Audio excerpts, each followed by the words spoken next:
What hair trends are you seeing come through? Lately, I think that there are like two factors to think. First, it's very personal. Everything is very, very personalized, so it's very individual. So meaning that if you look at the catwalks, even here, 25 shows, rarely we have the same hairstyles for 2 shows. We have the same vibe, the same feeling, but like slightly different. Even when we do the chignon, for example, the ballerina bun, sometimes we have the ballerina bun, but maybe with a little bit of wispy hair coming out, or somebody with a side part with some volume on top. So it's very individual. I don't think that there is like one big trend.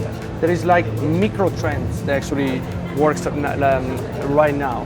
And another thing that we have to consider is that lately, the last 2 years, people has been like locked in a house, so they spend a lot of time in checking on internet, on like YouTube and like social media, new like tips and tricks for the hair. So everything is highly personalized and individual.